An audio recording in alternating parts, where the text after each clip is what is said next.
En termes de capacité, on est de 2700 à 6500 litres et naturellement, ces cuves-là sont jumelables, tout simplement ça c'est fait en usine, elles sont percées en fond de cuve, un joint à lèvres est posé, et il suffit de mettre un tuyau d'assainissement entre les deux réservoirs en partie basse pour qu'elles se vident et se remplissent par vascomumutant en fait, qu'il n'y ait pas besoin de mettre deux systèmes de puisage, un dans chacune des deux cuves.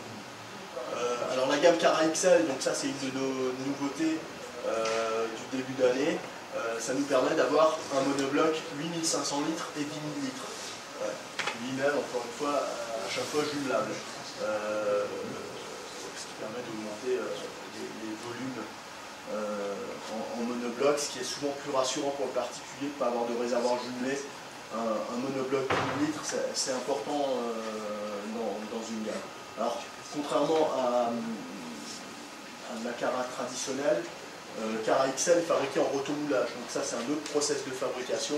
Il faut savoir, quand je vous disais tout à l'heure qu'on est spécialisé dans la récupération de pluie, on maîtrise en fait, on est à la base des transformateurs de matières plastiques et on maîtrise les trois process de fabrication qui nous permettent de créer ces cubes-là, à savoir l'injection, le rotomoulage et le soufflet. Alors, à chaque cuve, en fonction des contraintes qu'elle va devoir rencontrer sur les chantiers, on va adapter le process de fabrication le plus adapté.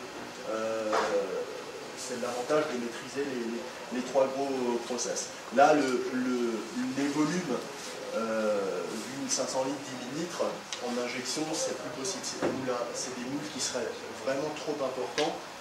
Et donc, on s'est rabattu sur le rotomoulage, qui est un process de fabrication qui est on va dire, le process traditionnel de la cuve de récupération de pluie à enterrer.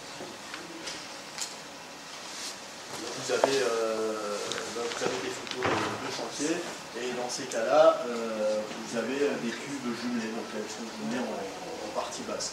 Alors il faut savoir que là aussi c'est des spécificités, mais il y en a plusieurs de la cuve, mais j'en profite parce que vous avez de l'eau en fond de fosse. Il faut savoir que ces cuves-là, les cuves Cara, peuvent être posées dans la nappe phréatique jusqu'à mi-hauteur, sans ancrage.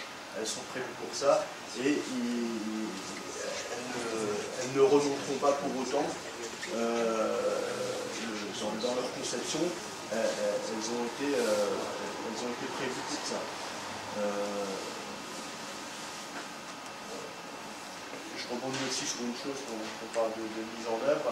Ce qui est important aussi, il y a une grosse crainte que peuvent avoir les gens, c'est sur le fait de la résistance de ce type de cuve à vide, parce que vous avez forcément une pression du terrain qui est importante, et il faut que la cuve forcément puisse résister à cette pression du terrain à vide, parce que avec une récupération de pluie, on en a parlé tout à l'heure, pendant les périodes estivales, vous avez forcément moins de pluie. Si vous avez une utilisation régulière, il peut arriver que votre réservoir sera vide. Et dans ces cas-là, il faut que le réservoir résiste à la pression du terrain. Alors, pourquoi on a cette crainte souvent? Parce que la récupération de pluie, ça reste malgré tout un métier un petit peu nouveau, et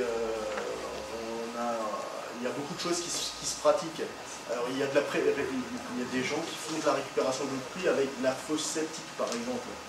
Alors ça, c'est très différent, parce qu'une fosse septique, c'est une cuve qui n'est jamais destinée à être vide. Donc forcément, elle n'est pas faite pour résister aux mêmes contraintes. Et une fosse septique, ben forcément, quand elle est vide et qu'il y a la pression du terrain, elle a plus facilement tendance à s'écraser. Ce type de cuve-là, ça n'arrive pas. Ça reste des photos de mise en œuvre.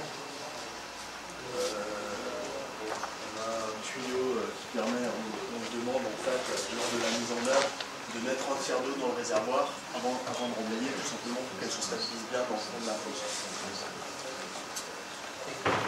Donc là, on a parlé de la cuve traditionnelle, de la cuve Cara. On a toujours depuis le début d'année une nouvelle gamme de cuves à enterrer, qui est la cuve platine. Alors là, il s'agit d'une cuve qui est beaucoup plus plate et qui permet de réduire les travaux de terrassement. Vous avez moins de travaux à ce niveau-là à faire, un trou moins profond. Suivant le cas, moins de terre à évacuer aussi et moins de remblais à amener. Donc ça, en termes de coût de mise en œuvre, vous allez en fait le réduire par le biais de cette cuve-là. C'est une cuve qui peut aussi être posée hors sol. Donc, dans le cadre d'une nouvelle construction, ça peut être intéressant le vide sanitaire, puisque c'est une cuve.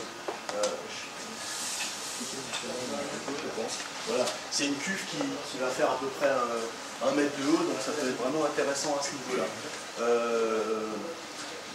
Donc c'est aussi intéressant parce que si vous avez prévu d'installer la cuve enterrée à un endroit qui est pas forcément très accessible, et notamment accessible par une pelle, c'est un terrassement qui peut se faire, on va dire à la main, mais qui peut se faire au moins la mini-pelle, puisque vous creusez à 1 mètre, 1,20 m profond. Donc c'est intéressant à ce niveau-là. Également. Elle peut aussi être posée dans la nappe phréatique et elle est également garantie d'incendie comme la cuve là. Donc là, je parlais tout à l'heure des réservoirs aériens, donc vous en avez à l'extérieur des amphores antiques, vous avez la colonne romaine, vous avez dans le document qui vous a été remis, vous avez d'autres photos avec des aspects différents en fait de cette gamme de réservoirs esthétiques qui prend tout doucement le pas sur ce qu'on disait tout à l'heure sur la couleur rouge qui esthétiquement n'a pas le petit côté dans l'aménagement des extérieurs. Donc on en vient à la troisième famille, le pompage. Donc pour les réservoirs dont on vient de voir, un robinet en bas de cuve naturellement.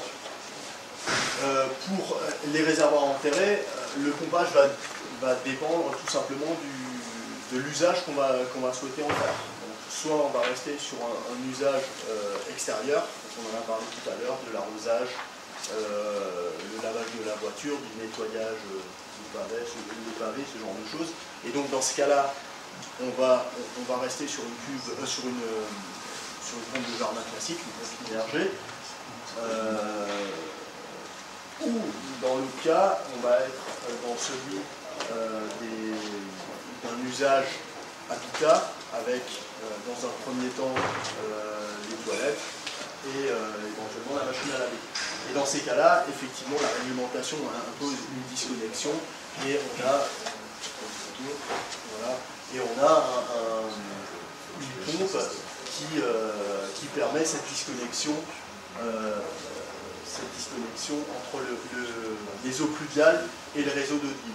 Alors juste pour vous expliquer un tout petit peu l'installation, ça me paraît un tout petit peu moins barbare. Vous avez là en fait l'alimentation en eau de vide, parce qu'à tout moment il faut pouvoir amener de l'eau, notamment sur les toilettes. On ne peut pas se dire mon réservoir est vide, j'ai plus d'eau, tant pis. Donc il faut qu'on puisse amener de l'eau vide. Vous avez l'alimentation en eau de pluie, une électrovanne entre les deux qui va basculer de la position eau de pluie à la position eau de vide lorsque le réservoir sera vide. Et là vous repartez en fait vers les différents postes. Vous souhaitez alimenter donc, les robinets extérieurs, les toilettes et la machine à laver. Là, vous êtes dans le cas d'une pompe, d'une utilisation jardin avec une pompe immergée. C'est une pompe qui est auto-amorçante. Il y a un appel en eau, la pompe se met automatiquement en marche. Est-ce que vous avez des questions par rapport à la présentation graphe ?